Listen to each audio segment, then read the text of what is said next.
We spoke to another Syracuse resident who told us although he voted for John Mannion, he feels that both campaigns have not done enough to address this issue. With the new smoke detectors, the batteries don't need to be replaced. Still, there are a couple of ways you can ensure they don't go off too much during the holiday season. As the first treasurer of the National Association of Black Journalists, Jordan hopes to prove just how much community means here at the Newhouse School.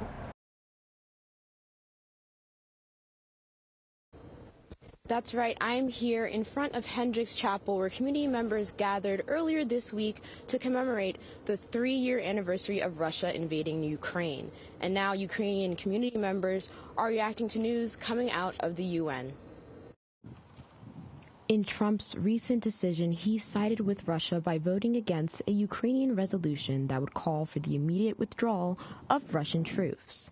The U.S. also did not vote in an agreement that would mark Russia as the aggressor of the war. We're still processing. I think on behalf of the community, everyone's a little bit shocked, disappointed, frustrated, angry. This comes shortly after the 3-year anniversary of the first invasion into Ukraine, where community members gathered at St. John's Ukrainian Church to acknowledge the lives lost. The whole world knows what happened. Russia invaded Ukraine, and there is very brutal war is going on. That anniversary is very close to our heart.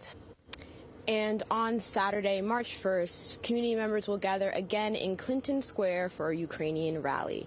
For NCC News, I'm Nehilah Grand-Pierre.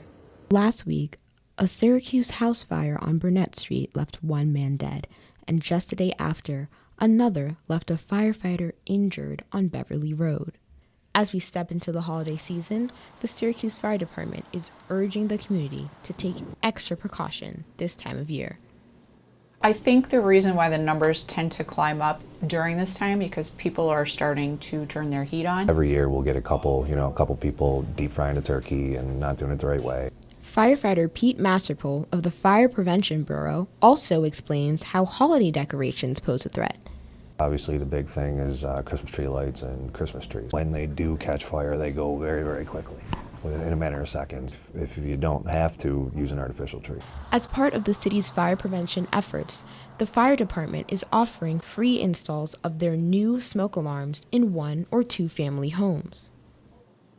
We started installing smoke detectors with 10-year sealed batteries, so once you install it, all you have to do is check it every 6 months. With the new smoke detectors, the batteries don't need to be replaced. Still, there are a couple of ways you can ensure they don't go off too much during the holiday season. You can buy an expensive power strip. Don't buy the ones at, the dollar store. Buy the ones from Home Depot. They're expensive, but they matter. They're a lot safer.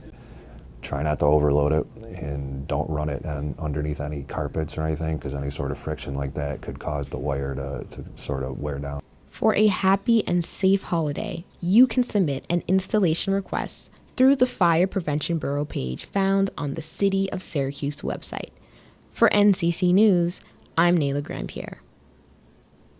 A study by the National Resource Defense Council, a climate defense group, found that Syracuse drinking water has one of the highest levels of lead in the country. Darlene Medley founded Families for Lead Freedom Now in 2020, following her twin baby's lead poisoning. You go through the process of feeling like a failure because your main job is to protect your kids. And so to learn that your child was poisoned, especially in your home, it kind of really plays tricks on you. You know what I mean? Darlene lives in Southside Syracuse, and last week, residents of her neighborhood received postcards from the city directing them to the City of Syracuse service pipeline map. Here, Darlene saw her address was connected to lead pipes. That was a huge slap in the face. That was. Especially to look up my own address and to see, oh, look, there's a little blue dot. What does the blue dot indicate? I have a lead service pipe, right?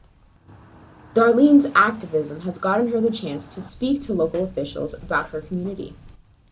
So by me going back and forth to Albany a lot, I have met a lot of the elected officials.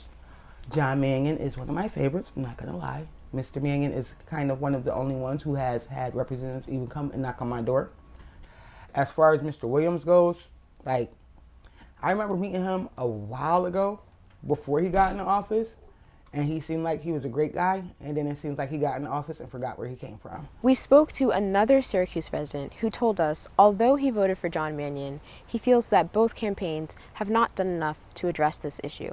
I feel like I'm someone who's aware of issues and I'm like paying attention. If it took me so long to find out, I think a lot of people aren't hearing about it and it isn't being talked about enough. And so I think for John Mannion or Brandon Williams, it really needs to be a center part of their issues, of what they're talking about. Members of the National Resource Defense Council are calling out Brandon Williams for voting against the infrastructure bill that was meant to help replace lead pipes in Syracuse. With Mannion sitting on the Environmental Committee in Congress, many voters are hoping he will make that change. For NCC News, I'm Nehilah Grand-Pierre.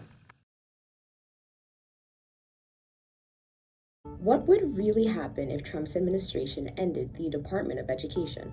The reality is the DOE faced backlash from Republicans since its conception back in 1979 under Jimmy Carter. Ronald Reagan was in favor of tossing it in 1980.